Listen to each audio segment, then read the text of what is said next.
ஜூலை 31 வியாழக்கிழமை. 10 நாள். நீ படப்போகிற பாடுகளைக் குறித்து எவ்வளவும் பயப்படாதே.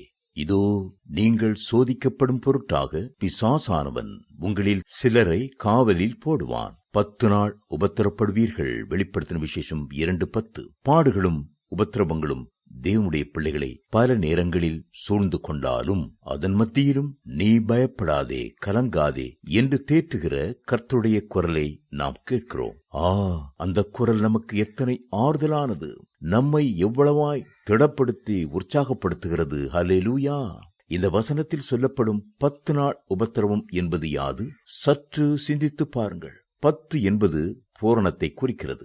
நாம் அன்பில் பூரணப்படுகிறது மாத்திரமல்ல, பரிசுத்தத்தில் பூரணப்படுகிறது மட்டுமல்ல, பாடுகளிலும் கூட பூரணப்பட வேண்டும் என்று கர்த்தர் எதிர்பார்க்கிறார். இஸ்ரவேல் ஜனங்களுக்கு கர்த்தர் 10 கட்டளைகளை கொடுத்தார்.